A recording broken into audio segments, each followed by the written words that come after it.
وسلم دائما أبدا على حبيبك خير الخلق كلهم الحمد لله رب العالمين والصلاة والسلام على سيد الأنبياء والمرسلين وعلى آله وأصحابه أجمعين أما بعد أعوذ بالله من الشيطان الرجيم بسم الله الرحمن الرحيم سبح لله ما في السماوات وما في الأرض وهو العزيز الحكيم يا أيها الذين آمنوا لم تقولون ما لا تفعلون كبر مقتا عند الله أن تقولوا ما لا تفعلون إن الله يحب الذين يقاتلون في سبيله صفا كأنهم بنيان مرصوص صدق اللہ العظیم۔ اس سے پہلے ہم نے سورہ صف کو مکمل کیا اور سورہ صف کے اندر ہم نے سنا کہ اللہ رب العزت نے منع کیا کہ اللہ اور اس کے دشمن کے ساتھ دوستیاں مت لگاؤ، اللہ اور اس کے دشمن کے ساتھ جو ہے دین کے بارے میں سمجھوتا مت کرو۔ تو پھر ایک آدمی کہے کہ ٹھیک ہے میں نہ مشرکوں سے دوستیاں لگاؤں گا نہ کافروں سے دوستیاں لگاؤں گا، اللہ اور اس کے دشمن، اللہ اور اس کے رسول کے جو دشمن ہے، جو میرے دشمن ہیں، ان کے ساتھ میں دوستیاں نہیں لگاؤں گا، اور دین کے بارے میں بھی کسی سے ان سے سمجھوتا نہیں کروں گا، اور چپ کر کے بیٹھ جاتا ہے، چپ کر کے کنارے پہ بیٹھا ہوا ہے، کوئی حرکت نہیں، کچھ نہیں، بس اپنا اللہ اللہ کر رہا ہے۔ اور دوسری طرف اللہ اور اس کے رسول کی جو دشمن ہے وہ دین کی جڑوں کو کاٹنے میں لگے ہوئے ہیں، اللہ اور اس کے رسول کی جو دشمن ہے وہ دین کی جڑوں کو کھوکھلا کرنے میں لگے ہوئے ہیں۔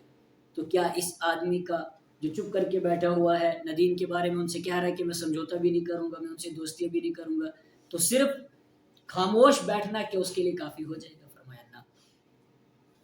کوئی یہ کہے کہ میں اللہ اور اس کے رسول کے دشمن کے ساتھ دوستی نہیں لگاؤں گا، ان سے دین کے بارے میں ان کے ساتھ کوئی سمجھوتا نہیں کروں گا، اور خاموشی سے بیٹھ جائے، اور ادھر دشمن جو ہے وہ دین کی جڑوں کو کاٹنے میں لگے ہوئے ہیں، دین کی جڑوں کو کھوکھلا کرنے میں لگے ہوئے ہیں، تو اتنا اس کے لیے کرنا کافی نہیں ہوگا۔ نالائے بلبل کافی نہیں خزاں کے لیے، تمنا بہارا ہے تو کچھ کر کے دے، تو پھر اب کچھ کرنا پڑے گا۔ تو اللہ نے اس صورت کے اندر بتا دیا کہ کیا کرنا ہے، کہ اگر اللہ اور اس کے رسول کے جو دشمن ہے، جو تمہارے دشمن ہے، اگر وہ دین کی جڑوں کو کاٹنے میں لگے ہوئے ہیں، دین کی جڑوں کو کھوکھلا کرنے میں لگے ہوئے ہیں، پھر تم بھی اٹھ جاؤ، کیا کرو؟ یا ایھا الذین آمنوا هل ادلکم علی تجارۃ تنجیکم من عذاب علیم تؤمنون باللہ ورسولہ وتجاہدون فی سبیل اللہ۔ اب جب یہ دین کی جڑوں کو کھوکھلا کرنے میں لگے ہوئے ہیں، دین کی جڑوں کو کاٹنے میں لگے ہوئے ہیں، اب تم بھی جان کی بازی لگا کر کے دیکھو، اب تمہیں بھی کیا کرنا ہے؟ اپنی جان کی قربانی لگانی ہے، قربانی پیش کرنی ہے دین کے لیے، ان سے ڈٹ کر کے کیا کرنا ہے؟ مقابلہ کرنا ہے۔ یہ تھا اس صورت کا اور پچھلی صورت کا جوڑ۔ اس صورت کے اندر ایک شان نزول بھی بیان کیا گیا ہے۔ شان نزول کیا ہے؟ ایک روایت حضرت عبداللہ بن سلام رضی اللہ تعالیٰ عنہ سے روایت ہے کہ ایک مرتبہ صحابہ کرام کی ایک جماعت بیٹھی ہوئی مذاکرہ کر رہی تھی، اور مذاکرہ کیا ہو رہا تھا؟ مذاکرہ یہ ہو رہا تھا کہ اگر ہمیں یہ پتہ چل جائے اللہ کے نزدیک سب سے پسندیدہ عمل کون سا ہے، اللہ کے نزدیک سب سے محبوب عمل کون سا ہے، تو ہم اس پر عمل کریں گے۔ اور ایک روایت میں الفاظ یوں ہیں کہ وہ مذاکرہ کر رہے تھے کہ ہمیں اگر پتہ چل جائے، ہمیں معلوم ہو جائے کہ اللہ کے نزدیک سب سے محبوب اور سب سے پسندیدہ عمل کون سا ہے، تو ہم اس کو پورا کرنے کے لیے اپنی جان اور اپنی مال کی قربانی پیش کریں گے۔ اور یہ مذاکرہ کر رہے تھے اور یہ سوچ رہے تھے کہ کون جا کر کے آپ صلی اللہ علیہ وسلم سے یہ سوال پوچھے، کسی کی ہمت نہیں ہو رہی تھی۔ اب یہ لوگ مذاکرہ کر ہی رہے تھے کہ رحمت عالم صلی اللہ علیہ وسلم کو ان کے مذاکرے کا وحی کے ذریعے سے کیا کر دیا؟ بتا دیا گیا کہ صحابہ کرام کی ایک جماعت جو اس طرح مذاکرہ کر رہی ہے۔ آپ علیہ الصلوۃ والسلام نے سب کو نام بنام نام لے کر کے بلایا۔ جب سارے کے سارے حاضر خدمت ہو گئے تو اللہ کے حبیب صلی اللہ علیہ وسلم نے سورہ صف پڑھ کر کے ان کو سنا دیا، اور اس کے اندر بتا دیا کہ تم باتیں کر رہے تھے کہ اللہ کے نزدیک سب سے پسندیدہ عمل کون سا ہے، تو سنو، اللہ کے نزدیک سب سے پسندیدہ عمل اس کے راستے میں جہاد کرنا ہے۔ اور ساتھ میں ایک تنبیہ فرما دی کہ جو تم باتیں کر رہے تھے کہ اگر ہمیں معلوم ہو جائے کہ اللہ کے نزدیک سب سے زیادہ پسندیدہ اور محبوب عمل کون سا ہے، تو ہم اپنی جان کی، مال کی بازی لگا دیں گے۔ اس پر ایمان والوں کو تنبیہ کی گئی کہ ایمان والوں تمہیں اس طرح کی باتیں نہیں کرنی چاہیے۔ یہ ایک قسم کا گویا دعویٰ ہے کہ میں اس طرح کر سکتا ہوں، تو تمہیں اس طرح کا دعویٰ نہیں کرنا چاہیے۔ کیوں؟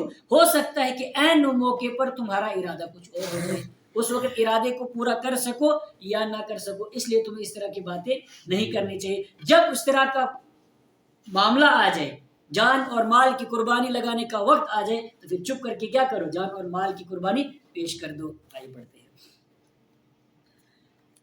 سبح للہ ما فی السماوات وما فی الارض، تسبیح بیان کرتی ہے اللہ کے لیے جو کچھ آسمانوں میں ہے، وما فی الارض، اور جو کچھ زمین میں ہے، ہر ایک چیز اللہ کی کیا کرتی ہے، تسبیح بیان کرتی ہے۔ وَهُوَ الْعَزِيزُ، وہی غالب ہے، الحکیم، وہی حکمت والا ہے۔ یا ایھا الذین آمنوا لم تقولون ما لا تفعلون، بھائی ایمان والو، لم تقولون، کیوں کہتے ہو تم، ما وہ بات، لا تفعلون جو تم کرتے نہیں ہو۔ اس کا یہ مطلب ہرگز نہیں ہے کہ جو کر نہیں سکتا انسان وہ بول بھی نہیں سکتا۔ ایک انسان یہ مطلب لے اس کا کہ جو کر نہیں سکتا ہوں وہ بولوں گا بھی نہیں، یہ مطلب اس کا ہرگز نہیں ہے۔ ایمان والوں کو ایک تنبیہ کی جا رہی ہے کہ اس طرح کی باتیں تمہیں نہیں کرنی چاہیے۔ ہو سکتا ہے کہ موقع پر تمہارے پاس اسباب ہوں یا نہ ہوں، اور تم جو کبر مقتن، بہت بڑی ہے ناراضگی کے اعتبار سے، عند اللہ، اللہ کے نزدیک، ان تقولوا، کہ تم کہو، ما وہ باتیں، لا تفعلون جو تم کرتے نہیں ہو۔ کہو تم کہ میں اللہ پر ایمان رکھتا ہوں، لیکن ایمان کے تقاضوں کو پورا نہیں کر رہے ہو۔ ایمان کے تقاضوں کو پورا کرو۔ تم کہو کہ میں اللہ اور اس کے رسول سے محبت کرتا ہوں، لیکن اللہ اور اس کے رسول کے ساتھ جو محبت کے دعوے کر رہے ہو اس کو پورا نہیں کر رہے ہو۔ ان اللہ یحب الذین، اور تم باتیں کر رہے تھے نا، آپس میں مذاکرہ کر رہے تھے کہ اللہ کے نزدیک سب سے محبوب اور پسندیدہ عمل کون سا ہے، تو سنو، ان اللہ، بے شک اللہ تعالیٰ، یحب، پسند فرماتا ہے، الذین، ان لوگوں کو، یقاتلون فی سبیلہ، جو اس کے راستے میں جہاد کرتے ہیں، جنگ کرتے ہیں، صفن، صف بنا کر کے۔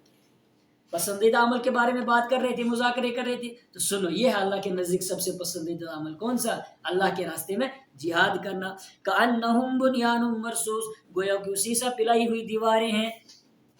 آگے موسیٰ علیہ السلام کا تذکرہ، کس بارے میں، کہ انہوں نے بھی اللہ کے راستے میں جہاد میں اور اللہ کے راستے میں جو تکلیفیں سہی تھی اس کا تذکرہ۔ وَإِذْ قَالَ مُوسَىٰ لِقَوْمِهِ، یاد کرو جب کہا موسیٰ علیہ السلام نے اپنی قوم سے، یا قومی، اے میری قوم، لِمَ تُؤْذُونَنِی، کیوں تم مجھے تکلیف دیتے ہو، وَقَدْ تَعْلَمُونَ، حالانکہ تم جانتے ہو، أَنِّي رَسُولُ اللَّهِ إِلَيْكُمْ، کہ میں اللہ کا رسول ہوں، إِلَيْكُمْ، تمہاری طرف، یعنی تمہاری طرف اللہ کا رسول، اللہ نے مجھے رسول بنا کر کے بھیجا تمہاری طرف، پھر کیوں تم مجھے تکلیفیں دیتے ہو۔ فَلَمَّا أَزَاغُوا، تو جب وہ ٹیڑھے ہو گئے، أَزَاغَ اللَّهُ قُلُوبَهُمْ، اللہ نے ان کے دلوں کو ٹیڑھا کر دیا۔ وَاللَّهُ لَا يَهْدِي الْقَوْمَ الْفَاسِقِينَ، اور اللہ تعالیٰ ہدایت نہیں دیتا ہے ایسے لوگوں کو جو فرما برداری سے نکل جانے والے ہیں۔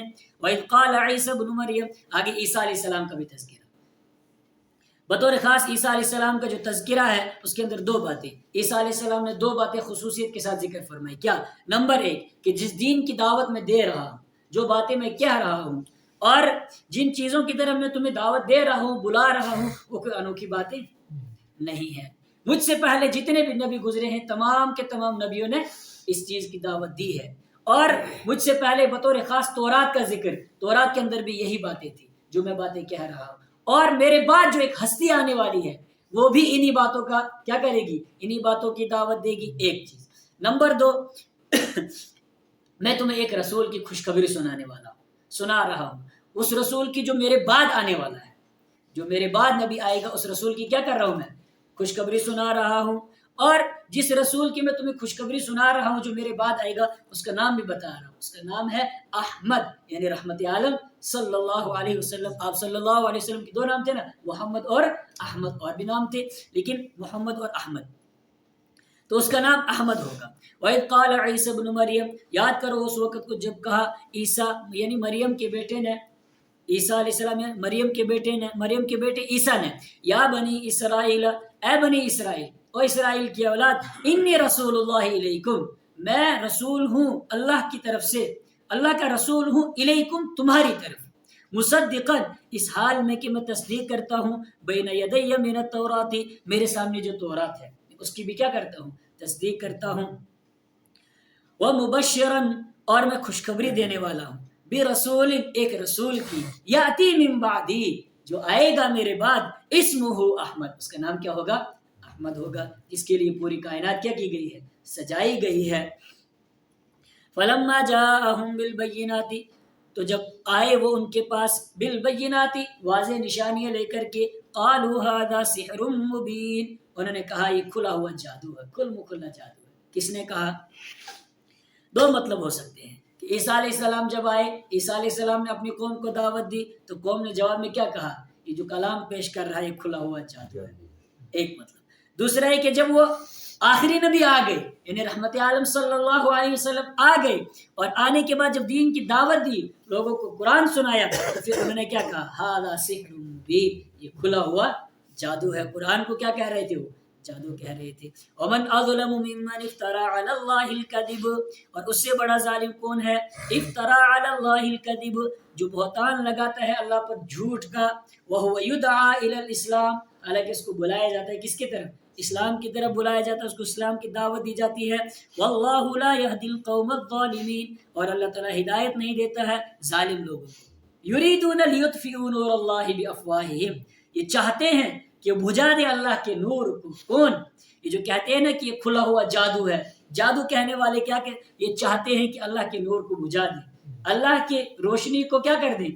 بجھا دیں۔ کس کے ذریعے سے؟ بافواہہم، اپنے منہوں کے ذریعے سے، منہ کے ذریعے سے پھونکے مار کر کے کیا چاہتے ہیں؟ اللہ کے نور کو کیا کر دے؟ بجھا دے۔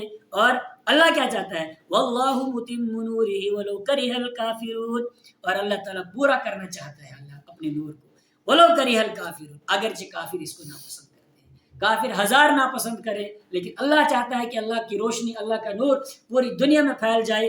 اب نہ کافر جتنا بھی چاہے ناپسند کرے، کرنا چاہے کر لے، لیکن اللہ کے نور کو بجھا نہیں سکتے ہیں۔